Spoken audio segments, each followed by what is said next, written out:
Boa noite a todos. Tá me ouvindo? Tá funcionando? Temos convidados ali, ó, ilustres, gente que reaparece, legal. Nós vamos iniciar a reunião dessa noite com a leitura de um trecho introdutório do capítulo 6 do Evangelho segundo o Espiritismo, que trata do Cristo Consolador. Citando primeiramente o Evangelho de Mateus, capítulo 11, versos 28 a 30.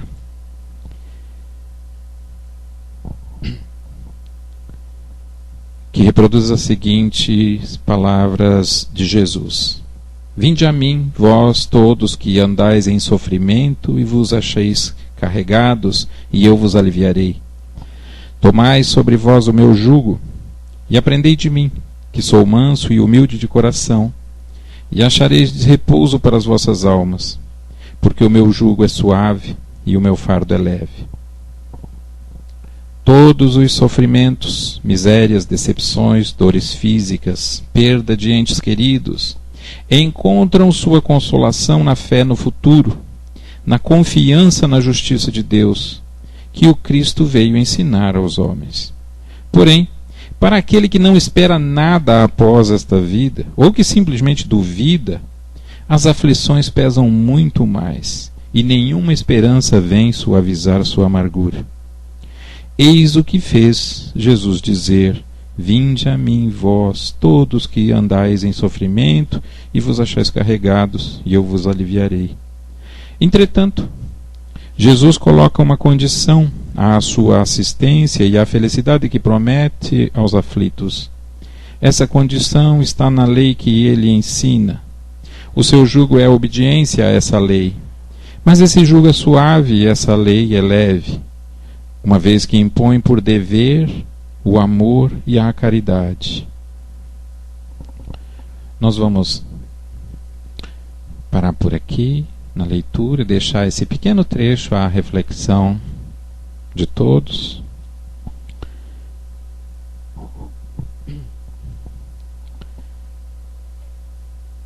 E pedimos a todos postarem o pensamento e o coração neste momento na figura do nosso Cristo Jesus, que na forma desta promessa, que compõe um pequeno trecho da mais bela página jamais escrita na história da humanidade, denominado de Sermão da Montanha, ele simplesmente nos promete que estará conosco, que cuidará de nós para sempre. Estará conosco. Então nós queremos nos sentir neste momento sob o olhar amável do Cristo, sob a proteção da sua bênção, sob o brilho da sua luz. É dizer: amado Mestre, obrigado, Senhor, pela bênção com que nos recebe aqui nesta noite, com que nos tem protegido todos os nossos dias, com que nos espera e nos fortalece a confiança para todos os nossos dias próximos. Que a sua paz, Senhor, faça-se sentir nos corações de todas aquelas pessoas que estão em sofrimento, em desequilíbrio. Obrigado, Jesus. Proteja e abençoa o nosso querido irmão Paulo na palavra desta noite, com muita paz no coração de todos. Muito obrigado.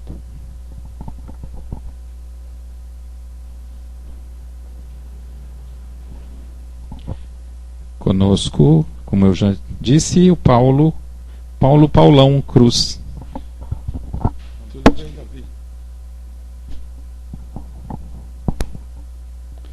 Boa noite, amigos.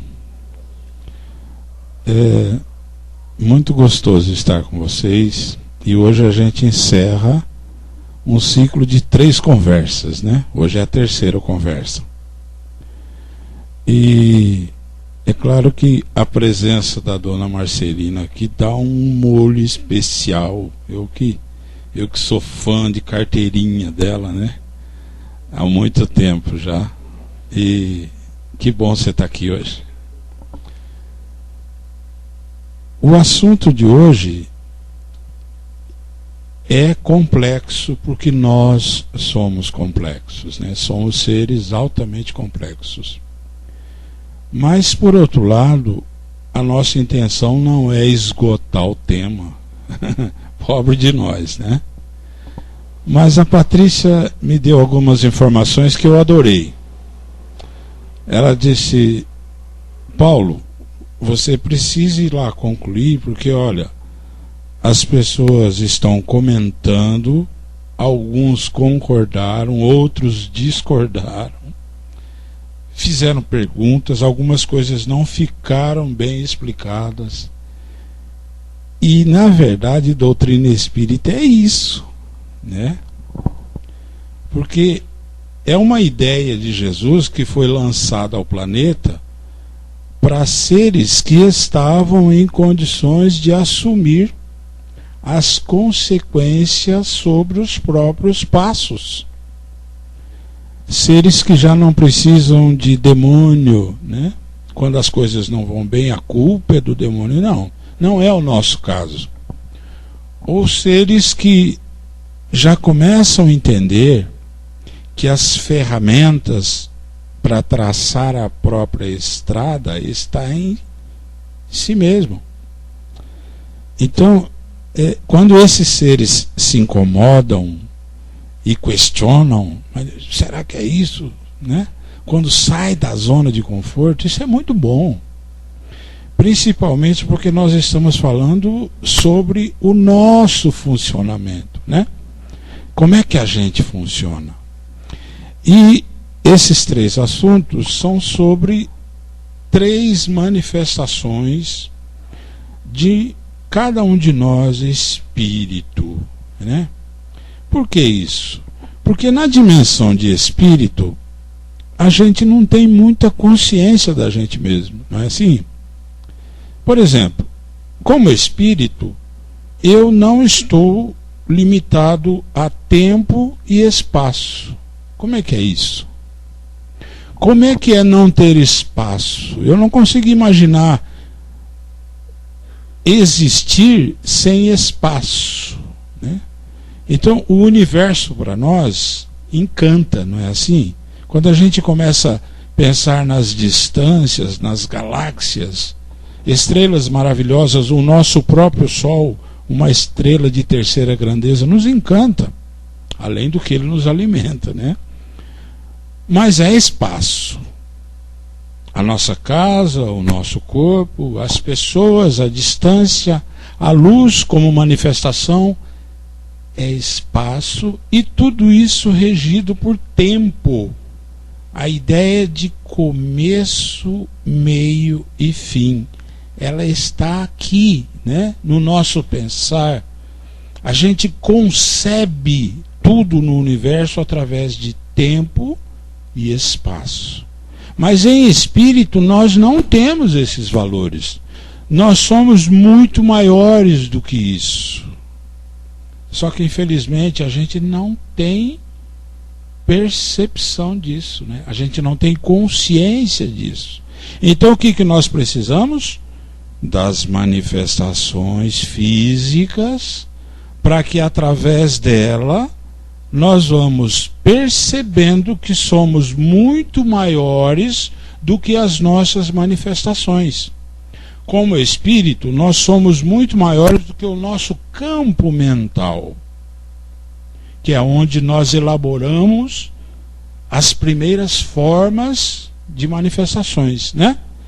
Então, a casa que eu vou ter, ou que eu desejo, o emprego no futuro, tudo isso primeiro é imaginado. E o que é a imaginação?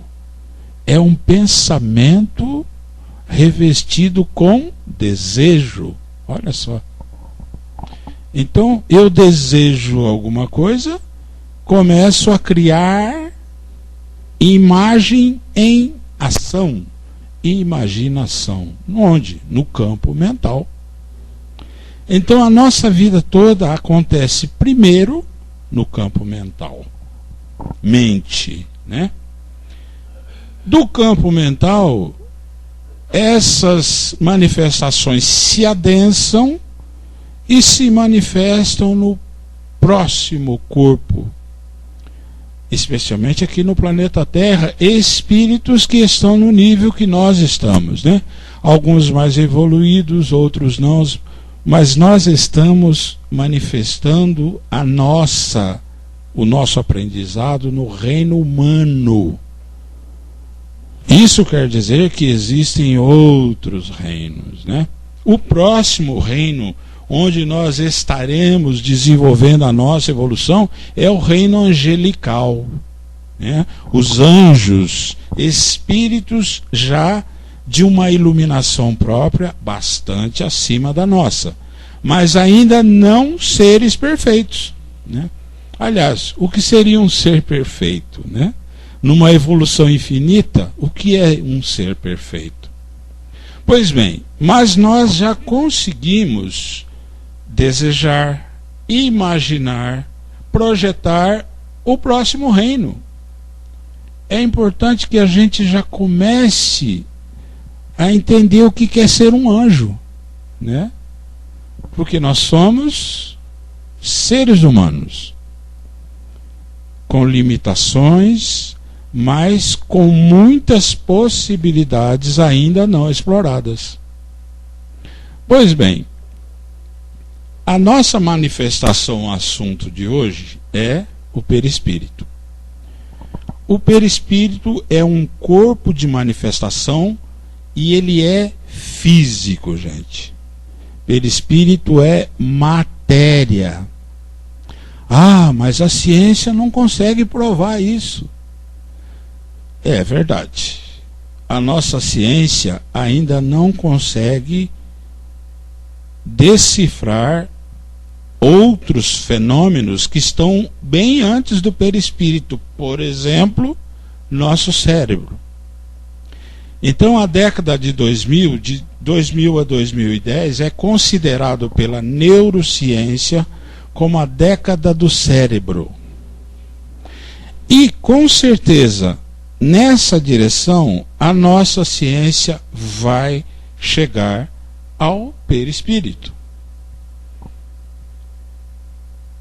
No cérebro, hoje, por exemplo, o mapeamento das funções cerebrais estão de tal forma desenvolvido que a gente sabe que satisfação, que antes estava ligado à plenitude, né, é totalmente diferente. Contentamento, que era ligado à satisfação, hoje se sabe que são coisas diferentes. Regiões do cérebro mapeadas de formas diferentes. Isso traz um conhecimento da máquina humana, física, que com certeza vai facilitar bastante a interação perispírito, corpo físico. Isso pela ciência. Pela doutrina espírita, desde de Kardec, essas informações já estão disponíveis. Mas a gente, talvez por não gostar muito de tratar da gente mesmo, a gente não as valorizou como deveriam ser valorizadas, né? Mas a gente está vivendo um momento interessante hoje. Grande parte de nós, a maioria com certeza, está muito interessado em si mesmo, né?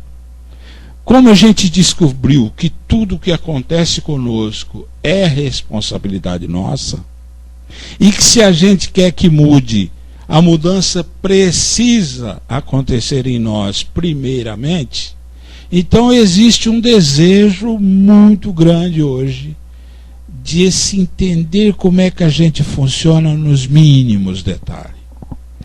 E o perispírito é um prato cheio, né? Nessa circunstância. Porque ele é o gerador, sim, do corpo físico, que é o reflexo, né? O perispírito é chamado por alguns médicos espíritas, alguns cientistas espíritas, como MOB, ou seja, modelador, organizador biológico. Modelo organizador biológico, MOB. Então vejam, o que o nosso corpo físico é, primeiro, é no perispírito. O perispírito está ligado ao corpo físico molécula a molécula. Molécula é muito pequeno, né? É uma característica da matéria extremamente pequena. Se o perispírito está ligado ao corpo físico molécula a molécula, realmente ele é o modelo do corpo físico. Uma característica muito importante do perispírito, entre tantas, ele é profundamente plástico. E a plasticidade não tem a ver com esse subproduto do PVC, não. Ele é moldável. A forma do perispírito, que na maioria de nós é a forma humana, é uma conquista, né?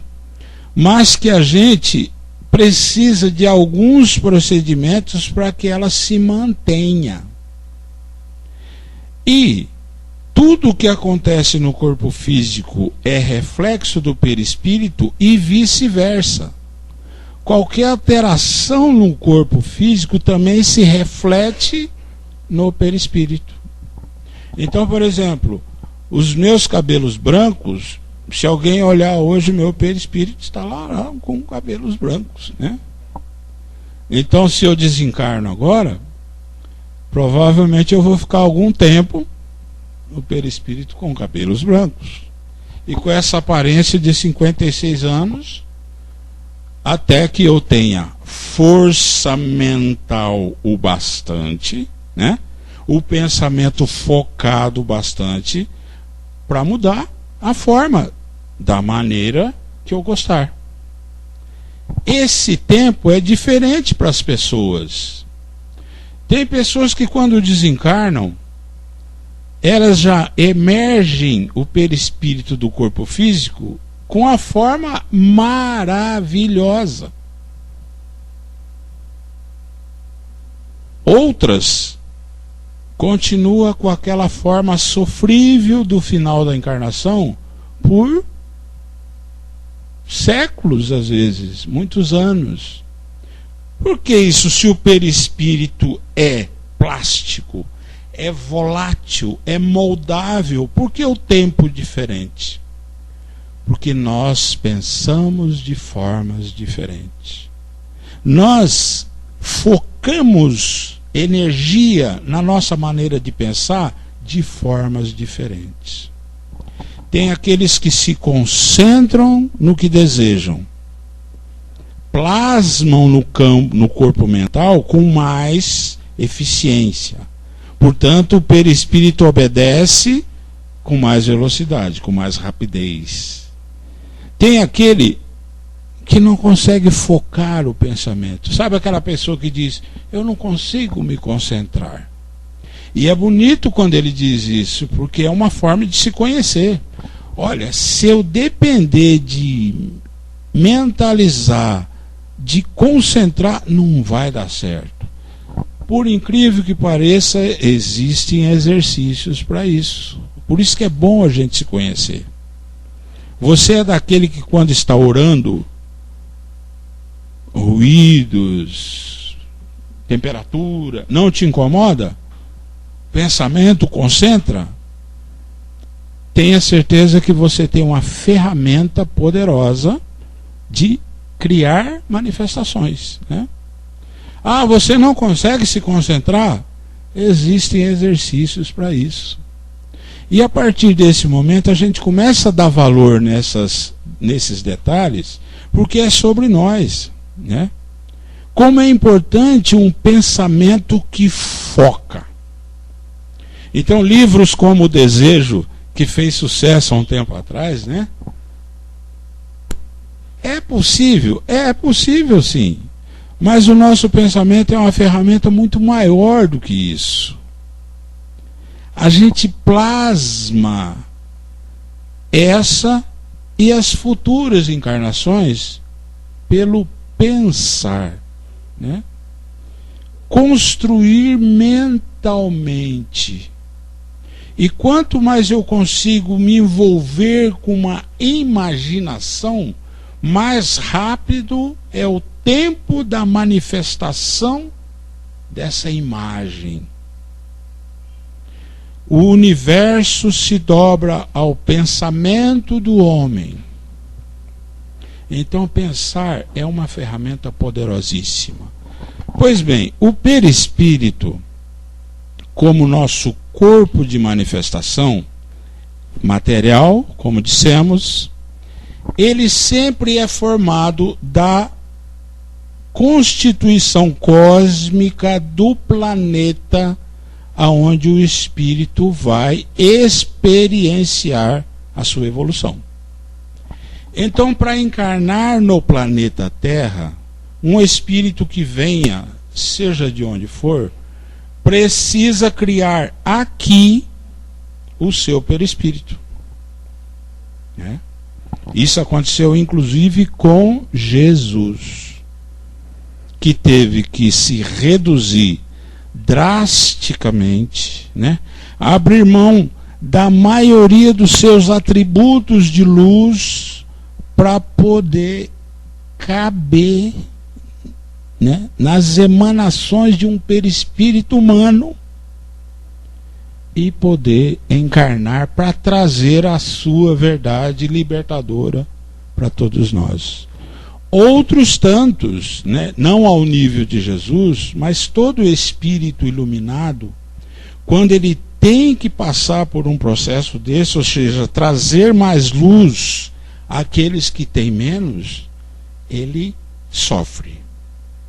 E é um sofrimento de renúncia. Quem gosta de ler André Luiz, o livro Libertação nos dá uma ideia disso. Quando eles estão em 3, né, 2 assistentes e um instrutor, que eles têm que descer ao planeta, à crosta do planeta, para um trabalho de resgate. Então eles estão numa região que eu acho interessante. Eles são espíritos, se embora, digamos, não angélicos, mas já evoluídos, né? Então eles já são leves, já têm luz própria. Só que como eles estão vindo desenvolver um trabalho no planeta, eles precisam abrir mão da própria luz para não cegar aqueles a quem eles estão vindo ajudar. E é um processo difícil, especialmente os 2 aprendizes, digamos assim, que é o André e não me lembro do outro. Eles começam a reclamar quando o ambiente fica denso, né? Eles reclamam daquela condição, os fluidos do planeta são muito pesados a eles, então geram um desconforto, e eles reclamam: puxa, mas será que não tem outra forma, né? Aí o instrutor lembra Jesus. Se aquela redução estava sendo difícil a eles, imagina o quanto Jesus não deve ter renunciado, né, à própria grandeza para poder caber num planetinha, o 3º planeta de um sistema solar pequeno, em que seres como nós, recém-saídos da animalidade, no reino nominal, mas ainda não dominando a humanidade, mas precisando da intervenção libertadora dele. E ele vem, né? Isso é amor. Esse sim é amor. Porque imaginem, o que ele ganha em troca, né? O que nós poderíamos devolver a Jesus em forma de benefícios? Nada. Então é renúncia com R maiúsculo. Pois bem, o nosso perispírito, além de tantas funções, presidir o corpo físico, ele é chamado também de memória biológica. Então tudo o que acontece na encarnação está memorizado no perispírito. É ele quem vai manter as nossas aquisições e também os nossos resgates para a próxima ou as próximas encarnações. Portanto, ele é moldável, né? Se nós observarmos o caminhar de um espírito, a gente vai ver que conforme ele vai encarnando, o perispírito vai se depurando. Porque as vibrações do pensamento do espírito passam a modelar o perispírito com mais características luminosas, né? Então, por exemplo, quando Jesus se encarnou aqui, fatalmente o perispírito dele não é igual ao meu. E por que isso? O perispírito, em sua quase totalidade, é constituído de princípios vitais. O que vem a ser princípios vitais? São seres em que a inteligência está ainda só vestígio, né? A gente pode também chamá-los de princípios inteligentes. Princípios inteligentes. Então, quando um princípio inteligente, que é um serzinho, micro ser, que vai se tornar um ser inteligente ou um espírito, né? Esse princípio inteligente precisa se manifestar através da vida. E para se manifestar através da vida, o princípio espiritual precisa do princípio vital. E princípio vital só existe quando junta inteligência mais matéria. Quem gosta de mergulhar na doutrina espírita, a partir da questão 60 até a 67, 68, esse assunto é tratado ali de forma maravilhosa. Logo no comecinho do livro, né? Princípio inteligente. Então, o perispírito, ele arregimenta ou melhor, o espírito, para formar seu perispírito, arregimenta princípios inteligentes. Trilhões deles. E cada princípio inteligente se manifesta no mundo físico como uma vida. Todos nós sabemos que o nosso corpo físico é formado por células, né? Muitas células. E cada célula é uma manifestação de um princípio inteligente. Então vamos pegar um exemplo, uma hemácia, né? Um glóbulo vermelho do nosso sangue. É uma célula que é manifestação física de um princípio inteligente. Durante a sua vida, no nosso corpo, ela e outros milhões e milhões de hemácias no nosso sangue têm a tarefa de aprisionar moléculas de oxigênio e levar para a célula. Chega na célula, um princípio acontece. Aliás, o Robson aqui ia dar um show, né, Davi? Deixar uma sugestão para o Robson vir aqui, hein, Robson? Tirar o sedano. Hã? Pois é, eu fiquei sabendo. Um novo médico para nós, né? Então aqui o Robson ia nadar de braçada, né, Robson? Mas eu vou devagarinho aqui só para não... Então, quando essa célula chega lá, aliás, quando a hemácia chega lá na célula cheia de oxigênio, a célula toma o oxigênio dela e bota gás carbônico, né, que não interessa. Aí vai ela lá para o pulmão. Chega lá, ao passar pelo pulmão, ela deixa o gás carbônico e junta o oxigênio de novo e vai para a célula. E assim ela passa uma vida evoluindo, né, e nos servindo. De quantas hemácias a gente precisa para viver, né? E uma célula cardíaca lá no músculo do coração, ela distende, né, se contrai, e o seu movimento, através da sístole, diástole, cria o sangue, o movimento circulatório. Essa célula nos serve durante um período que a gente estabelece, um período de vida. Esse princípio inteligente que se manifesta nessa célula está evoluindo e nos entregando o produto da sua evolução, está nos servindo. Então, o nosso corpo físico é uma reunião de bilhões de células, portanto, ou melhor, trilhões de células, portanto, trilhões de vidas, trilhões de princípios inteligentes em evolução. Né? Quando a gente olha por essa ótica, a gente começa a sentir um carinho diferente pelo corpo, não é não?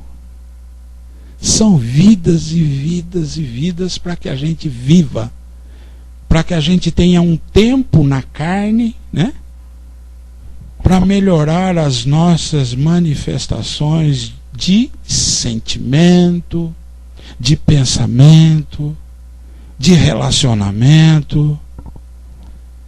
Então, esses trilhões de vidas em evolução, ao entregarem a nós a direção das suas vidas, esperam de nós o quê? Alimento. Alimento. E alimento físico? Não, esse é básico, né? Sem alimento a vida deprecia-se, encerra. Esses trilhões de vidas esperam de nós pensamentos equilibrados. Porque na economia do corpo, o nosso cérebro, como máquina de sobrevivência, manipula hormônios, líquidos, muitos transmissores que organizam a convivência desses trilhões de células. E tanto as células, quanto o nosso cérebro, quanto tudo em nós necessita de vibrações elevadas do pensamento. Por quê? O pensamento altera o campo mental. O campo mental altera o perispírito. E o perispírito altera o corpo físico. Então, é necessário que a geratriz, que é onde nós atuamos como atores do processo, né? O pensamento equilibrado, o pensamento de gratidão, tenha predominância sobre o outro pensamento. Que outro pensamento? O pensamento de discórdias, o ressentimento e principalmente o processo de culpa, o complexo de culpa. Esse é o grande veneno que a gente joga nessa comunidade toda. Quando eu me sinto culpado, sabe? É um assunto que nem dá para entrar hoje, mas o complexo de culpa está ligado ao ego. Quando a gente vê uma pessoa que cometeu um desequilíbrio e todos nós estamos à mercê de acontecer isso, a atitude sadia é: errei. Pai das luzes, me dê força para reequilibrar o erro cometido. Me dê coragem para enfrentar as consequências do erro que cometi, porque elas virão. Estamos no universo de causa e efeito, né? Mas não, o processo de culpa como é que é? Eu matei, eu sou um desgraçado, eu sou o pior dos homens. Isso é egoísmo, não conserta nada. Então, esse tipo de pensamento é como se fosse um mini suicídio a toda a comunidade que nos serve. O pensamento, o sentimento de culpa deve ser limitado. A gente consegue eliminar num passe de mágica? Não, não. Afinal de contas, há milênios nós temos um comportamento mental. A gente não sai dele de repente. Mas todos os esforços, quando a gente entende essa mecânica, todos os esforços precisam ser direcionados para mudança da forma de pensar. É preciso buscar qualidade nos pensamentos. Não é só a gente que ganha, né?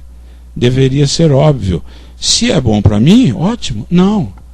É bom para trilhões de seres em evolução que estão me servindo. E que sobre eles eu tenho responsabilidade. É uma lei universal, né? Então vejam, o perispírito, assim como o corpo físico, é passível de perder a forma. O que alguns autores espirituais chamam de segunda morte. André Luiz, Divaldo Franco, né? Segunda morte é quando a forma humana, que é uma conquista, não consegue se manter. Todo mundo já viu falar em ovoides, né?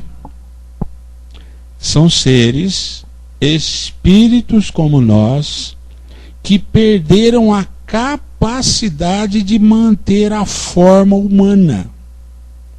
Então, nas histórias do André Luiz, a gente se depara com seres com feição de caninos, né?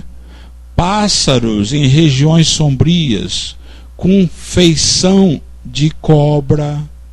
Ou seja, a forma humana é uma conquista do espírito que se manifesta no perispírito e que precisa ser alimentada, senão ela se degenera. É mais ou menos como o corpo físico, né? Se a gente não trata do corpo físico nas suas necessidades básicas, ele se degenera. Olha eu aqui acima do peso. Estou consumindo mais alimento do que eu preciso. Isso é verdade. Eu posso até dizer para vocês, né, eu posso inventar um monte de história, mas a verdade, eu tenho consumido mais alimento do que eu estou necessitando. A minha forma física está um pouco fora do que deveria. Se eu não caminho, né? Se eu não exercito as articulações, se eu não exercito a musculação, eu começo a ter dores ali, dores aqui, movimentos que já não acontecem. Por quê? A máquina humana precisa ser respeitada nos seus detalhes básicos. Se eu começo a me alimentar de veneno ou de comidas que não são confeccionadas com o devido respeito, né? Higiene, aquilo começa a me fazer mal. O perispírito é a mesma coisa. Então, aquele ser que só tem pensamentos de revolta. Nada está bom. Gratidão nunca. Existe um universo inteiro para servi-lo, para criar condições que ele evolua, mas ele nunca consegue ver um pôr do sol. Ele nunca consegue ver beleza no sol, nas estrelas, nas flores, nos filhos, nos amigos. A vida do ser é reclamar.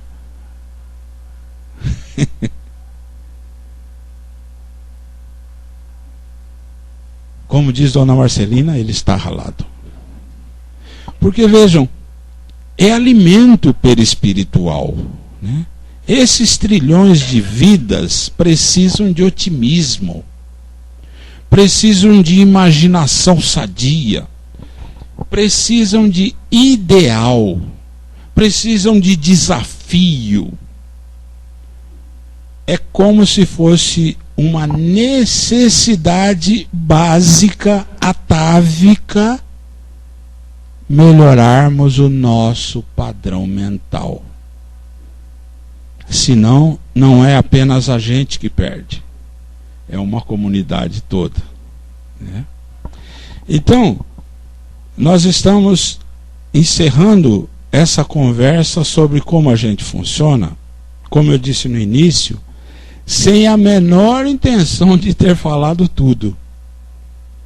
Mas a riqueza da doutrina espírita nessa área é tão grande, e eu realmente vou continuar feliz quando a Patrícia falou comigo, se vocês crivarem os nossos instrutores de perguntas a respeito. Eu creio que eu não vou estar em condições de responder todas, mas olha, nós temos o Davi aqui, que é uma enciclopédia ambulante sobre espiritismo, né? E ele, quando passa alguma coisa, passa com prazer. Aliás, todos nós, dentro das nossas possibilidades, quando a gente consegue transmitir o pouco que sabe, a gente fica feliz, porque conhecimento também é matéria. Gente, conhecimento fica no perispírito. E se não é usado, só para vocês terem uma ideia, juntar conhecimento, juntar para nada, é responsável muitas vezes por loucuras, encarnações em que a pessoa desce ao planeta com o cognitivo desorganizado. Sabe por quê? Juntou conhecimento, juntou, mas botou numa garrafa e tampou. O conhecimento não nos pertence, por isso que eu estou dizendo, quando o Davi explica, ele explica com prazer, né? Quando a Dona Marcelina conta um pouco do tanto que ela sabe, faz isso com prazer. Então aqui nós temos os nossos instrutores, e questionamentos são extremamente bem-vindos, porque essa é a função precípua da doutrina espírita, que nós, espíritos encarnados, estejamos aptos a mexer em nós, não nos outros. Tá certo? Pessoal, antes de encerrar, alguma pergunta que vocês tenham, alguma dúvida? Quem tiver uma dúvida ganha prêmio, né, Patrícia?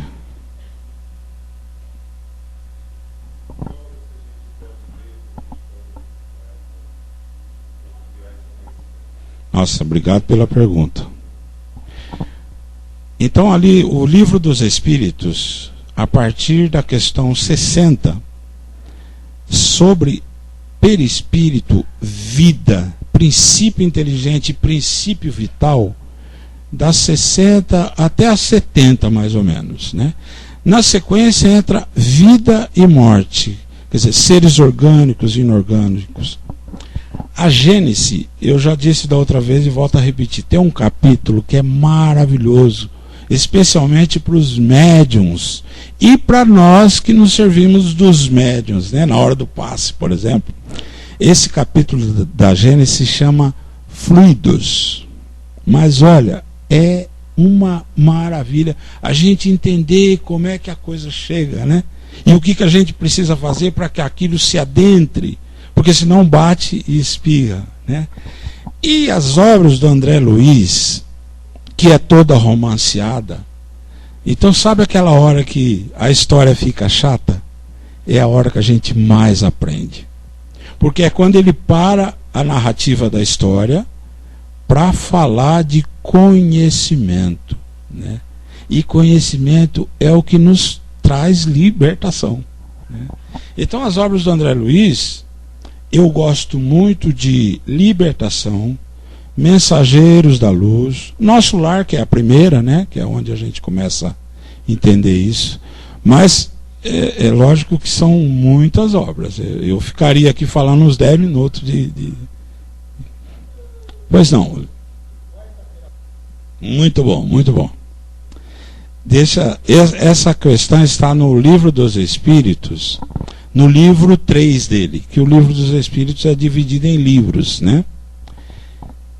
A nossa ideia sobre sofrimento não é correta. A gente vê no sofrimento castigo, certo? A gente vem de anos de cristianismo em que a gente ligou sofrimento e castigo. E não é assim. Não é só assim. O sofrimento às vezes está ligado à renúncia, como é o caso de Jesus. Ele não tinha culpa nenhuma para pagar aqui. E sofreu, viu? Abrir mão da sua iluminação para segurar um corpo físico durante 33 anos, não queiram saber o que isso gera de sofrimento. Então, o sofrimento dele, no caso, é renúncia por amor. Existe também aquele sofrimento, gente, dos animais, que a gente pergunta, mas escuta, eles não praticaram nenhum mal, por que é permitido que os animais sofram? É que o sofrimento, no caso deles, funciona como acelerador evolutivo.